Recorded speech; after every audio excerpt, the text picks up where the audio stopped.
حضور پاک صلی اللہ علیہ وسلم کی دوسری صاحبزادی، گلشن نبوت کا بیٹیوں میں دوسرا پھول، سیدہ رقیہ رضی اللہ تعالیٰ عنہ، یہ نبی علیہ السلام کی صاحبزادی ہیں۔ حضرت عثمان غنی رضی اللہ تعالیٰ عنہ کو ذو النورین کا لقب جو ملا، ان میں سے یہ پہلا نور تھی۔ حضرت رقیہ رضی اللہ تعالیٰ عنہ کی شادی کا سلسلہ کیا ہوا؟ اب حضرت زینب رضی اللہ تعالیٰ عنہ کی تو کزن میرج ہو گئی اور ابو العاص سے شادی ہو چکی۔ اب خاندان قریش کے ہاشمی جو لوگ خاندان تھا، تو بڑے ہاشمی سردار نبی علیہ السلام کی خدمت میں آئے۔ اس وقت اسلام نہیں تھا، بہرحال حضور پاک صلی اللہ علیہ وسلم کے پاس آئے اور کہا کہ بھئی آپ نے اپنی بڑی بیٹی ابو العاص کو دے دی، یقیناً وہ بھی بہت اچھا، آپ کی بیٹی تو ہے ہی اچھی، وہ رشتہ بھی ٹھیک ہے، لیکن بہرحال ہم ہاشمی، اس میں ابو لہب بھی آیا تھا۔ ابو لہب کون؟ جو نبی علیہ السلام کا سگا چچا، آپ کی پیدائش کے اوپر ایک باندی بھی خوشی میں آزاد کی۔ تو بڑے بڑے جو ہے نا قریش کے خاندان کے لوگ، ہاشمی خاندان کے، نبی علیہ السلام کے گھر کے بڑے لوگ آئے کہ جی ابو لہب کے دو بیٹے عتبہ اور عتیبہ سے اپنی دو بیٹیوں کا آپ نکاح کر دیجئے۔ کن سے؟ حضرت رقیہ اور حضرت ام کلثوم۔ جب یہ خاندان کے لوگ آئے تو حضور پاک صلی اللہ علیہ وسلم نے اس رشتے کو بھی قبول فرمایا اور اپنی دو بیٹیوں کی، حضرت رقیہ کی اور حضرت ام کلثوم کی شادیاں طے کر دیں، نکاح ہو گئے۔ کن سے؟ ابو لہب کے بیٹے عتبہ اور عتیبہ سے۔ اچھا، ایک عجیب بات ہے، حضرت رقیہ رضی اللہ تعالیٰ عنہ، ام کلثوم رضی اللہ تعالیٰ عنہ عمر میں بھی تقریباً برابر، زندگی بھر پل پل ساتھ رہنے والی، ایک دوسرے کا خیال رکھنے والی، ایک دوسرے کو خوش رکھنے والی، ایک یک جان دو قالب کی ان دونوں کی کیفیت تھی۔ بہرحال یہ دونوں، ان کا بھی نکاح ہو گیا۔ اچھا، زینب رضی اللہ تعالیٰ کا میں نے آپ کو شروع میں بتایا تھا، 9 سال کی عمر میں گھر کے کام کاج سارے سیکھ لیے، 10 سال کی عمر سے پہلے نکاح کے پیغامات آنے شروع ہو گئے۔ تو اس زمانے میں یہ 9-10 سال 11 سال میں شادی کا ہو جانا یہ کوئی ایسی الگ بات نہیں تھی، یہ چلتا تھا، سلسلہ ہوتا تھا۔ اور جسم و جسام، بعض لوگوں کی جسامت اور معاملات بھی ایسے ہوتے ہیں کہ عمر تھوڑی ہوتی ہے لیکن اللہ رب العزت برکت دے دیتے ہیں۔ اب یہ نکاح بھی ہو گئے۔ اب کیا ہوا؟ پھر وہی ہوا جب غار حرا میں اللہ کا پیغام آیا، نبی علیہ السلام نے فرمایا قولوا لا الہ الا اللہ۔ اب سارے کے سارے دشمن ہو گئے، اور ان دشمنوں میں بہت بڑا تو ابو لہب خود تھا، جس کے بارے میں تبت یدا ابی لہب یہ پوری صورت آئی، اس کی بیوی ام جمیل۔ یعنی اب یہ دو ہیں، حضرت رقیہ رضی اللہ تعالیٰ عنہ اور ام کلثوم، ساس سسر دونوں اسلام کے بڑے دشمن۔ ایک روایت میں ہے، جو زیادہ صحیح روایات ہیں ان میں یہ ہے کہ رخصتی نہیں ہوئی تھی، لیکن ایک آدھ جگہ یہ بھی آتا ہے کہ رخصتی ہو چکی تھی۔ بہرحال جو بھی کچھ ہوا، لیکن نکاح تو ہو گیا نا۔ اب سرداران قریش یہ ابو لہب کے پاس آئے اور ابو العاص کے پاس بھی گئے، کہا کہ دیکھو حضور پاک صلی اللہ علیہ وسلم یہاں دین کی محنت کر رہے ہیں، لوگوں کو اسلام کی طرف لے کر آ رہے ہیں، ان کی تینوں بیٹیوں کو طلاق دو اور معاملے کو ختم کرو، وہ اپنے گھر کی پریشانیوں میں اتنا پریشان ہو جائیں، ڈپریشن میں چلے جائیں کہ وہ ان کاموں سے ہی پیچھے ہٹ جائے۔ تو ابو العاص نے تو منع کر دیا کہ میری بیوی انتہائی خدمت گزار اور بہترین ہے، مجھے اس سے کوئی شکایت نہیں ہے، میرے پاس بچے بھی اللہ نے دے دیے، میں کس بات پہ طلاق دوں، میں تو نہیں دیتا۔ گو کلمہ نہیں پڑھا لیکن طلاق بھی نہیں دی۔ ادھر کیا ہوا؟ ادھر ابو سفیان، ابو لہب کے بیٹوں نے پہلے تو منع کر دیا، لیکن باقی اور سرداروں کے کہنے پہ ابو لہب بیٹوں کے خلاف غصے میں آیا، کہنے لگا تم ان کو نہیں رکھ سکتے، اور ابو لہب نے کہا میرا سر تمہارے سر پر حرام ہے، یعنی میں تو تمہارے لیے حرام ہو جاؤں گا اگر تم نے بیٹیوں کو طلاق نہ دی۔ خیر نبی کریم صلی اللہ علیہ وسلم کو یہ غم سہنا پڑا، اور حضرت رقیہ رضی اللہ تعالیٰ عنہ کو بھی یہ غم سہنا پڑا اور طلاق ہو گئی۔ اس کے کچھ دنوں کے بعد حضور پاک صلی اللہ علیہ وسلم نے حضرت عثمان غنی رضی اللہ تعالیٰ عنہ سے، جو 8ویں نومبر پر مسلمان ہوئے تھے، خلیفہ راشد ہیں، عشرہ مبشرہ میں سے ہیں، حیا کے پیکر ہیں، ان سے حضرت رقیہ رضی اللہ عنہ کا نکاح کر دیا۔ فرمایا کہ اللہ نے مجھے فرمایا، اللہ کا حکم ہے کہ عثمان سے نکاح کرو۔ یہ نکاح جب ہوا تو اہل مکہ وہ تو حسد اور جلن کی وجہ سے شریک بھی نہیں ہوئے، خاندان والے بھی کوئی خاص شریک نہیں ہوئے، بلکہ اس نکاح کی وجہ سے اب حضرت عثمان غنی رضی اللہ عنہ کے اوپر مزید زیادہ تکلیفیں آنی شروع ہو گئیں۔ اب حضرت رقیہ رضی اللہ تعالیٰ عنہ اسی باپ کی بیٹی ہے نا جن کی بیٹی حضرت زینب تھی، تو ایک بیٹی کا حال تو آپ سن چکے، اب دوسری بیٹی کا حال دیکھیں۔ اتنی تکلیفیں آئیں، رخصتی تو ہو گئی، بیٹی چلی گئی شوہر کے گھر، اب شوہر مسلمان ہیں۔ اب کفار مکہ نے اتنا رہنا ان کا مشکل کر دیا کہ حضرت رقیہ رضی اللہ تعالیٰ عنہ اور حضرت عثمان غنی رضی اللہ تعالیٰ عنہ اپنے ماں باپ کو، بہنوں کو، خاندان کو، اپنے آبائی شہر کو چھوڑ کر حبشہ کی طرف ہجرت کر کے جا رہے ہیں، ایتھوپیا، حبشہ کی طرف ہجرت کر کے جا رہے ہیں۔ اس زمانے میں جب آپس میں رابطے کی بھی کوئی اتنی آسان چیزیں نہیں ہوتی تھیں، یعنی اب جانے کا مطلب یہ ہے کہ زندگی میں دوبارہ ملاقات ہے کہ نہیں ہے۔ اب حضرت رقیہ کے اوپر کیا وہ غم آیا ہوگا کہ دین کی خاطر ہجرت کرنی پڑی ہے، جانا وہاں ہے جہاں اپنا کوئی نہیں اور اپنوں کو چھوڑ کے جانا ہے۔ پھر ان کی جاتے ہوئے نبی علیہ السلام سے بھی ملاقات، امی خدیجہ سے بھی ملاقات، باقی بہنوں سے بھی ملاقات، اور اس کے بعد پھر وہ کس دل کے ساتھ وہاں گئی ہوں گی۔ خیر وہاں پہنچیں، لیکن وہاں جا کے ایک جو نا ماں باپ کے ساتھ، بہنوں کے ساتھ، گھر کے ساتھ جدائی کا جو ایک غم تھا، جو اندر ہی اندر ان کو گھلاتا رہا، اور اس کی تکلیف وہ کبھی بھی ختم نہ ہوئی۔ اب یہ لوگ وہاں زندگی گزار رہے تھے، جیسی بھی تھی چل رہا تھا سلسلہ۔ اچانک وہاں خبر مشہور ہو گئی کہ اہل مکہ مسلمان ہو گئے، سب نے کلمہ پڑھ لیا۔ وہ مسلمان تو خوش ہو گئے، بھی مسئلہ ختم ہو گیا، گھر چلو واپس۔ اب یہ اس غم میں تھیں، اچانک یہ خوشی کی خبر آئی، اب بھائی واپس مکے چلو، تو عثمان غنی رضی اللہ عنہ کے ساتھ واپس آئیں۔ مشکلات کا سفر طے کر کے جب مکہ بھی پہنچے نہیں تھے تو پتہ یہ لگا وہ خبر غلط تھی، جس خبر کو سن کے ہم اتنا سینکڑوں میل یا ہزاروں میل کا سفر کر کے ابھی مکہ آ رہے۔ یہاں ایک اور عجیب غم اور انتظار میں تھا۔ اللہ اکبر کبیرہ۔ حضرت رقیہ رضی اللہ تعالیٰ عنہ جب گھر میں آئیں، یہ رات کے وقت جو ہے نا نبی علیہ السلام کے گھر میں داخل ہوئیں۔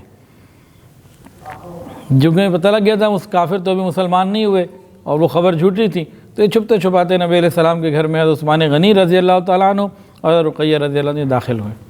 اب جب گھر میں داخل ہوئے تو ایک غم اور انتظار میں تھا۔ وہ غم کیا تھا؟ گھر میں آئی ہیں، باپ سے ملاقات ہوئی، دل خوش ہوا، بہنوں سے ملاقات ہوئی، چھوٹی بہنیں تھیں ام کلثوم اور فاطمہ، بی بی فاطمہ تو بہت چھوٹی تھیں، ان سے ملاقات ہوئی، لیکن گھر کا ایک فرد کم ہے۔ پوچھا ماں کا ہے؟ نبی علیہ السلام نے تسلیاں دینی شروع کی تو اندازہ ہو گیا کہ ماں کا تو انتقال ہو چکا۔ تو یہ غم ان کو پھر یہاں پہ ملا۔ ابھی اتنے سفر کے بعد آئیں، یہ غم بھی ملا۔ چند ہی دنوں کے بعد پھر مدینہ طیبہ ہجرت کرنی پڑی، اور پھر یہ اسلام کی خاطر ایک اور ہجرت کر کے جو ہے وہ مدینہ طیبہ پہنچی۔ اب مدینہ طیبہ میں بھی حضرت رقیہ رضی اللہ تعالیٰ عنہ نے صبر کی اور ایک جہاد کی مجاہدانہ زندگی جو ہے وہ گزاری۔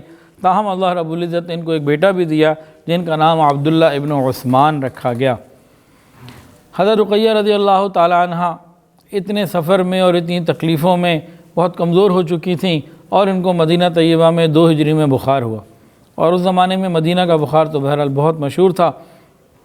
حضرت عثمان غنی رضی اللہ تعالیٰ عنہ اس نور کی تیمارداری کے لیے، خدمت کے لیے بالکل تیار ہوتے تھے، ہر طریقے سے تیمارداری کرتے رہے، خیال کرتے رہے۔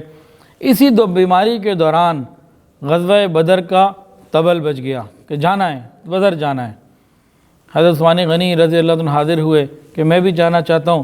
فرمایا کہ نہیں، تم مت جاؤ، تم اپنی بیوی میری بیٹی رقیہ کی تیمارداری کرو، اس کا خیال رکھو، اور تمہیں مال غنیمت میں سے جو حصہ ہے وہ ملے گا، تم شریک ہو۔ انہوں نے کہا میرے اجر کا کیا ہوگا؟ فرمایا کہ اجر بھی پورا ملے گا۔ تو حضور صلی اللہ علیہ وسلم نے اپنے داماد کو بیٹی کے خیال کے لیے مدینہ چھوڑا، اور آپ بدر کے لیے روانہ ہو گئے۔ بدر میں اللہ نے مسلمانوں کو فتح عطا فرمائی۔ ابھی مسلمان فتح کے بعد مدینہ داخل نہیں ہوئے تھے، ابھی پہنچ ہی رہے تھے، تو ادھر ان کا انتقال ہو چکا، ادھر خوشی کی خبر ملی، ادھر یہ قبر سے مٹی جھاڑ رہے تھے۔ تو حضور پاک صلی اللہ علیہ وسلم جو تشریف لائے غزوہ بدر کی فتح کے بعد، تو آپ کی بیٹی حضرت رقیہ رضی اللہ تعالیٰ عنہ کا انتقال اس وقت ہو چکا تھا۔ وہ اپنے رب کے حضور دنیا کے غموں کو چھوڑ کے پہنچ چکے تھے۔ ایک صاحبزادی اور بھی ہیں، تیسری حضرت ام کلثوم رضی اللہ تعالی عنہ۔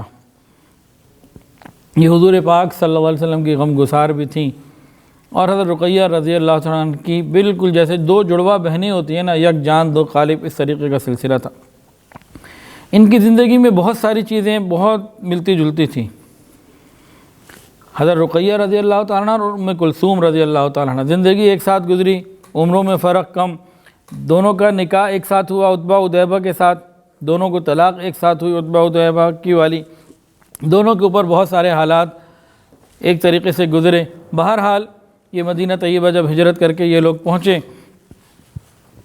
تو اس طریقے کی ترتیب یہ ہوئی کہ حضور پاک صلی اللہ علیہ وسلم تو مدینہ طیبہ ہجرت کر کے پہنچ گئے، حضرت زینب مکہ میں ہیں، ایک بہن بڑی رقیہ رضی اللہ تعالیٰ عنہ عثمان غنی رضی اللہ عنہ کے ساتھ پہلے حبشہ گئیں، وہاں سے ان کے ساتھ مدینہ گئیں۔ اب یہاں مکہ میں ابو طالب کا بھی انتقال ہو گیا، یعنی دادا کے بھائی کا، دادا کا، ماں کا بھی انتقال ہو گیا۔ اب اس گھر میں کون ہے؟ حضور پاک صلی اللہ علیہ وسلم ہیں اور یہ دو بیٹیاں ہیں۔ پھر نبی علیہ السلام نے بی بی خدیجہ کے انتقال کے بعد سودا رضی اللہ عنہ سے بھی شادی کر لی، وہ گھر آ گئیں۔ اب گھر میں 3 عورتیں ہیں، 2 بیٹیاں، 1 بیوی اور نبی علیہ السلام۔ اب نبی علیہ السلام بھی ہجرت کر کے تشریف لے گئے صدیق اکبر رضی اللہ تعالیٰ عنہ کے ساتھ۔ اب مکہ میں 2 بیٹیاں ہیں، حضرت ام کلثوم ہیں اور بی بی فاطمہ چھوٹی ہیں، اور ان دونوں کی جو ستیلی ماں ہے حضرت سودا رضی اللہ تعالیٰ عنہ یہ ہیں۔ مکہ میں زندگی ابھی کیسی تکلیفوں کے ساتھ گزر رہی ہوگی کہ ہر طرف دشمن ہی دشمن ہیں۔ بہرحال یہ لوگ جب مدینہ طیبہ حضور پاک صلی اللہ علیہ وسلم پہنچ گئے تو ان کو پھر بلایا، لیکن اس سے پہلے انہوں نے وہ 3 سال جو شعیب ابی طالب میں کاٹے ام کلثوم رضی اللہ تعالی عنہا نے، تو اس میں انہوں نے اپنی والدہ کی اور اپنے والد کی یعنی نبی علیہ السلام کی اور ام خدیجہ کی بہت خدمت کی، ان کا ہر طریقے سے خیال رکھا۔ اور اس سے پہلے جب نبی علیہ السلام دین کی دعوت دے کے واپس آتے، کفار مکہ کی باتیں، ان کے طعنے، ان کی تکلیف دیں چیزوں کو دیکھ کے جب غم سے بھرے ہوئے گھر میں آتے، پریشان ہوتے تھے، تو حضرت ام کلثوم رضی اللہ تعالیٰ عنہ باقی بہنوں کے ساتھ، اپنی ماں کے ساتھ نبی کریم صلی اللہ علیہ وسلم کا دل جو ہے وہ بہلانے کی کوشش کرتی، تسلیاں دینے کی کوشش کرتی۔ اور شعیب ابی طالب میں جہاں یہ باقی بہنوں کا اور اپنے والدین کا خیال رکھتی، وہاں خدیجہ الکبریٰ رضی اللہ عنہ کی بھی کیفیت کیا ہوگی کہ وہ اپنی بچیوں کو اس طریقے سے تکلیف میں دیکھتی ہوں گی اور ان کے لیے دعائیں کرتی ہوں گی۔ اللہ اکبر۔ بہرحال نبی علیہ السلام جب مدینہ پہنچ گئے تو پھر وہاں جا کے آپ نے کچھ دنوں کے بعد زید بن حارثہ رضی اللہ تعالیٰ عنہ کو بھیجا، اور چند اور 2-3 لوگ تھے، قافلہ آیا، اور اس قافلے نے پھر حضرت سودا رضی اللہ تعالیٰ عنہ، حضرت ام کلثوم رضی اللہ تعالیٰ عنہ اور حضرت فاطمہ الزہرا رضی اللہ تعالیٰ عنہ ان کو ساتھ لیا، اور یہ لوگ پھر مدینہ طیبہ ہجرت کر کے پہنچ گئے۔ ام کلثوم کی زندگی میں ابھی مدینہ کے 2 سال ہی گزرے تھے کہ وہ ہر دل عزیز بہن دنیا سے چلی گئی۔ عثمان غنی رضی اللہ عنہ انتہائی مغموم تھے۔ نبی علیہ السلام نے ان کی کیفیت کو پوچھا کہ میں تمہیں کیسے دیکھ رہا ہوں، تمہارے غم کتنے زیادہ بڑھ گئے، کیا ہوا؟ کہنے لگے یا رسول اللہ، ایک تو میں اپنی بیوی کی وفات پہ پریشان اور غمگین ہوں، اور دوسرا بیوی وہ خالی میری عام بیوی نہیں تھی، آپ کے ساتھ جو میرا ایک رشتہ تھا دامادی کا وہ بھی ختم ہو گیا، اس بات نے تو میری کمر کو مزید توڑ کے رکھ دیا۔ تب حضور پاک صلی اللہ علیہ وسلم نے فرمایا کہ اللہ کا حکم یہ ہے کہ ام کلثوم کا نکاح بھی تم سے کر دیا جائے، اور مہر وہی ہو جو رقیہ کا تھا۔ تو خیر نبی کریم صلی اللہ علیہ وسلم نے ام کلثوم رضی اللہ تعالیٰ کی شادی ان کے ساتھ کر دی، اور مہر وہی رہا۔ ام کلثوم رضی اللہ تعالیٰ عنہ تقریباً 6 سال کے قریب حضرت عثمان غنی رضی اللہ عنہ کے ساتھ رہیں، 6-7 سال، پھر ان کا بھی انتقال ہو گیا۔